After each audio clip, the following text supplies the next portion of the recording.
I, male 35, married my wife, 36, a year ago. She's divorced from her ex-husband, Joseph, 39, and they share custody of their daughter, Mia, female teen. Joseph has always been a troublemaker. He tends to start arguments and set everyone up to argue with each other, whether it be me, my wife, her family, etc., somehow framing me as the cause for all the terrible things happening.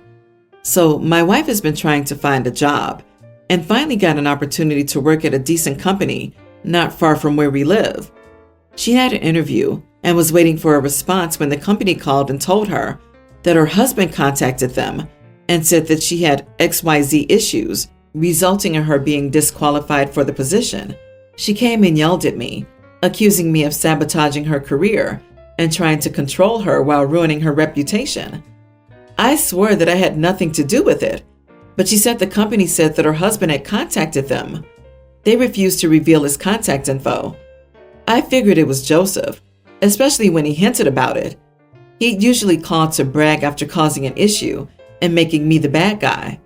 I didn't wait for his call. I called him myself, put him on speaker, and had my wife listen. I lured him into confessing and bragging about impersonating me and ruining the opportunity for my wife. My wife was furious. She left, and there was a huge argument at his house. He called me saying that I had set him up and that my wife won't get off his back about it now. Moreover, his daughter Mia is now not speaking to him. He said I should have minded my own business since this wasn't about me, but I said that he was the one who tried to set me up. Anyways, he's angry and is still making a fuss about me invading his privacy and keeps giving me crap about it. Not the idiot, but he's mad at you for invading his privacy? Frankly, I would go to the police and then to a lawyer. Impersonating someone, sabotaging, this is beyond conflict or pranks and needs to be shut down right now. What next? He calls up Mia's intended college and tells them her grades were faked, so she doesn't get to go? Yeah, she could sue for defamation, assuming the stuff he told the potential employer was untrue. And she'd even have quantifiable damages that could run pretty high. Even if he didn't defame her, this is harassment, and she should file a restraining order. He pinned it on OP, mind your own business while I literally defame you. It was absolutely about you, OP. You're married to her. Her income would have supplemented your own and improved your family's position from a financial standpoint. Finally, how did he know about the job opportunity? That's the real problem here. He needs to be cut off from any information about your family. Period. He's acting with malicious intent here. He'll use anything he knows to hurt your wife in any way he can. Time to make sure he knows nothing in the future. I will bet the wife is posting stuff like the interview on social media, and the ex is finding out things. Otherwise, how would he know? They need to block this guy from their lives as much as possible. I would say OP needs to think about continuing in this mad environment. Not the idiot, but I have to ask, knowing how her ex is, why did she immediately think it was you and not him messing with her? And has she genuinely apologized? We all know this guy didn't become like this overnight. Dude, why are you not more concerned about your wife thinking you would do something like this for even a minute, let alone require recorded proof? While the ex is unhinged, I don't see this as a healthy relationship with trust and good communication. Around February, I, 23 female, let my coworker, Jaden, 25 male, and his daughter Leah, young child, move in. We were coworkers and friends for 3 years, and he's always been so funny, smart, and cute. We became really close friends. Unfortunately, work decided they couldn't afford to keep everyone and have been making cuts, and Jaden was basically forced to quit. I know he was worried about his rent and everything, and my roommate was leaving, so I offered for him to stay with me, and we worked out an agreement. We decided that while he was still looking for a job, he'd deal with all the chores, errands, and housework. It's been fantastic having him with me. He is such a great cook, and Leah has been really well behaved and sweet. He's helped me out a lot, and I really enjoy being able to spend all this time with him. He has found some part-time work, but nothing that pays enough for him to live alone. So we've mostly kept our agreement, just with me doing more and helping pay a little. My friends have come over quite a few times and have met him. Last weekend, I had a bunch of my friends stay over. I thought it went great, but the next day Leah told me she saw Jaden kiss my best friend. I was really upset, and Jaden and I argued about it. I told him how betrayed I felt. He tried to say it was fine, that the kiss wasn't intentional, and he didn't say anything because they didn't know what it meant. But it's still wrong. I'm doing so much, only for him to do this to me. I got upset and told him he'd have to leave if he just wanted to take advantage of my kindness, and that I don't want to live with someone who betrays me like that. He was offended and just tried to act like it was no big deal, and I was being crazy. He thinks I have no right to say anything about his love life, even though it's my best friend and I'm doing so much for him. Our talk didn't work, but I talked to my best friend, and she agreed to back off. The last few days have been horrible, and he doesn't think he's done anything wrong. I've tried to talk again, but he refuses to, has been really cold, and told me he'd move out as soon as possible. I don't think I've done anything wrong. It's his own fault. I want to work this out, but he shouldn't be going around kissing my friends. But the fighting has really upset Leah, and obviously Jaden thinks I'm an idiot, even if he's being selfish. You are the idiot. You need a reality check. He's a roommate, not a boyfriend. Roommates don't get to dictate who the other one does or does not kiss, date, or sleep with. It sounds like you were starting to view this relationship more than it is. You might want to think about telling him how you feel. Otherwise, you will get out of his love life. Info. So, he's your boyfriend. He just didn't know it. Did you catch feelings for this person? Are you mad he chose a friend and not you? Have you two ever spoken about a romantic relationship together? You were kind to him. However, that doesn't mean he owes you a romantic relationship, nor does it mean he must remain celibate. Don't try to talk to him about this again until you can tell him why you feel betrayed and what you think of him, and not just, "I'm doing so much for you. This is betrayal." He's not your property. You are not in a romantic relationship. Therefore, he's not betraying you. Your reaction says, "If you stay with me, you're mine. I generously let you live here. You have no more right to a life of your own. You and your daughter now belong to me, and I demand you have feelings for me, not anyone else." It's like saying, "Date me or be homeless," basically blackmail. My husband and I, 42 female, have a daughter, Kate, teen, and a son, Sam, tween. My husband has a brother and a sister, Eva, 40. Eva and her husband, James, have a daughter, Allegra, also a teen. Kate and Allegra have always been compared in the family.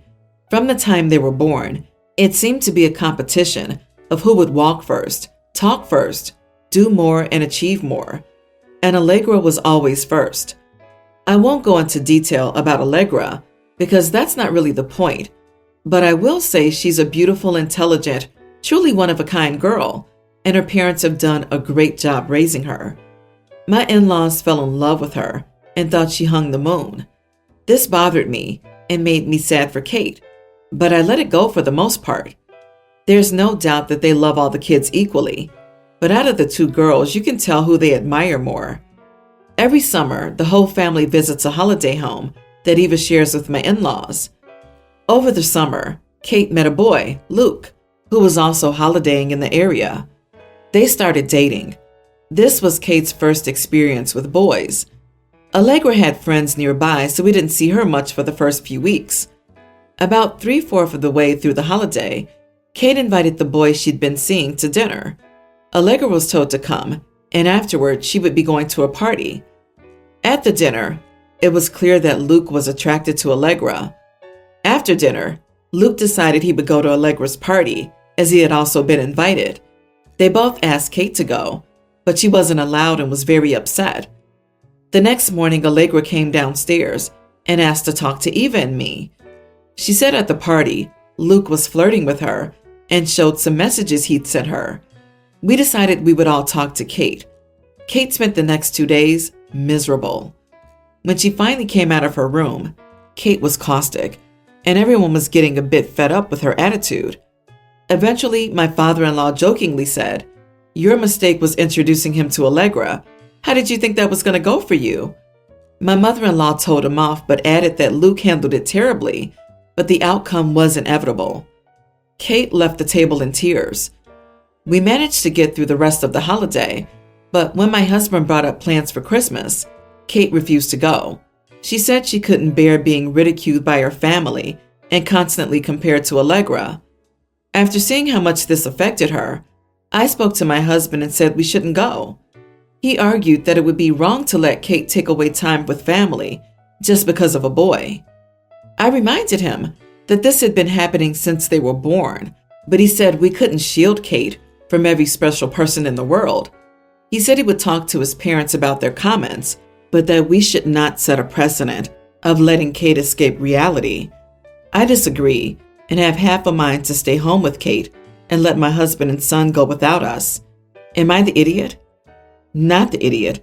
The in-laws are awful people. Your mistake was introducing him to Allegra is gross. Allegra also knew Kate had this massive thing for Luke. So why'd she insist on hanging out with Luke at this party she knew Kate couldn't go to, and gave him her phone number? Allegra seems very, very much like she knows she's the favored one and thinks it's cute and dandy. You are not the idiot because you're valuing your child's feelings and trying to support her. I wouldn't want to go back to a place where I'm being told stuff like that. I don't care how beautiful and wonderful Allegra is.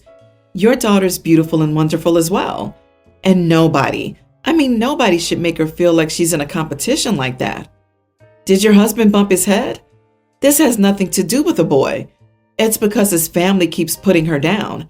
And it doesn't matter if they mean it or not. They're destroying her self-esteem and killing her on the inside.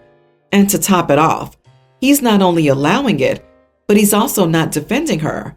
Instead, he tells her that their opinion is far more important than her mental health and feelings. Talk about Father of the Year. You are the idiot. Honestly, you've let Kate get bullied by her grandparents long enough. You probably should have put your foot down before it got to this point. But what they said after the Luke incident was insulting and entirely unacceptable. At this point, I can't blame Kate if she didn't want a relationship with her grandparents anymore. She's been torn down by them all her life and not had people standing up for her. Bit of background. My 29 female, mother-in-law, 67, and I got along great up until a year ago when she moved in with her alcoholic ex, who just got out of prison for his 5th DUI. Before his release, my husband and I made plans with mother-in-law to buy a house together because she's getting older and cannot manage bills on her own currently. She can only work 16 hours a week due to health. I was fully on board with this idea because, as I said, we got along great. Girls' days, random dinners and barbecues, attending functions together, etc. However, when she came to us and said that she was moving in with her ex, those plans went out the window quickly. We have young children, and to be frank, I would never allow this man around them. Admittedly, even if he weren't drinking, I still wouldn't because this dude walks around in his tighty-whities 24/7, and I don't need that type of behavior around my young daughter. Anyways, roughly 5 months ago, mother-in-law picked up her own drinking habit and has been nasty ever since, making backhanded comments about us not visiting enough. When we go there, she asks for my money because her boyfriend has gone through every dime they have and is drinking. So, no, we don't visit her anymore, but she can't understand why, despite us telling her on more than one occasion. She has no accountability for her actions, and I know it's because of the drinking, as normally she's a very humble woman who accepts all her faults and often apologizes when she's wrong. She reached out to my husband yesterday and said she wanted to quit drinking and move away from her ex-boyfriend. She asked that we clear a half-acre of our property, help her purchase a small trailer, camper/tiny home for her, and help cover her cost until she's back on her feet. Before we could answer, her phone cut out. She shows up here with her boyfriend and starts talking about it again, proving to me that she intends to bring him. So I said, yeah, that ain't happening. Both she and the boyfriend looked at me like I'm some piece of crap and start saying, my son bought this house. It's his say. My husband then says, actually, she bought the house, and I would never go against her. We already told you that we didn't want alcoholics around the kids. They were at football and softball practice. Fast forward to today, we're getting nasty texts. Not because we said no, but because of the way I said, that's not happening, and making them feel like a burden. Am I the idiot? My husband is feeling guilty, but I'm not. Not the idiot. Well, they are a burden, and that is their own making.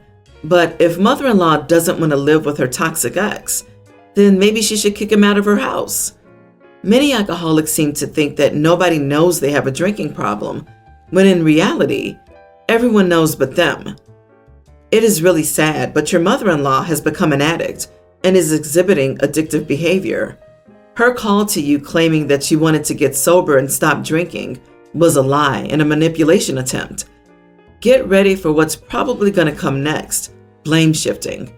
Now, if anything goes wrong in their lives, she will blame you and your husband for not letting them move onto your property. And now it's your fault that she's in whatever position she is. There's a lot more that goes into addiction besides personal choice, so it's hard to say 100% whether her addiction is her fault. But it is her responsibility to take care of, not yours. As a mother, your first duty is to your children, and she's not a safe person to bring your children around. So distance is a good idea, unless and until she cleans up her act and gets away from this toxic boyfriend. So in the spring of last year, my male teen, sister, 18, got into a mid-tier university. It's not bad. It's just unknown outside of our country, and no one who isn't where we're from really cares about it. My sister, however, thinks it's a huge deal. She keeps telling everyone she got in, how proud she is, and everything. At first I felt happy for her, but after a while it started to get grating. Well, her first semester is an online hybrid, so instead of moving out, she's living with us for another semester to save money. And she still won't shut up about how good of a school it is. She keeps bragging to everyone about how she's going here. She finds a way to bring it up in every conversation, and both my parents and I are getting annoyed. So one day at the table, while we had guests, she started talking on and on about their programs, how excited she was to move in there, and how great it's going to be. And we were all really annoyed. So I told her, the acceptance rate is 50%. It's not like it's Harvard. After that, she wouldn't talk all night. And now she tells me she doesn't ever want to show her face in public. She says I humiliated her. My mom told me I did a good thing because she was starting to sound arrogant, and it's good that I put her in her place. Am I the idiot? You are the idiot. Where's this her bragging about the school she got into? This sounds like an 18-year-old gushing about how they're looking forward to starting college properly. Maybe there are other times where she's bragging, but if this is what tipped you over the edge, I expect it hasn't really been that bad. Was it even necessary to steal her joy? That was a terrible thing to say. Crapping on something someone's excited about is a jerk move. Doubly so for doing it in front of other people. Wait until you're accepted at Harvard before making fun of her loving her school. Loving your university and loving getting an education is a great thing. Why can't you let your sister have this? Let her be happy that she's doing something she loves. My brother got a promotion 8 months ago, and he's still flying on cloud 9 over it. I'm so tired of hearing about it. It costs me nothing to smile and let him tell me all about it. Part of being a family is listening to each other and enjoying their happiness as much as your own.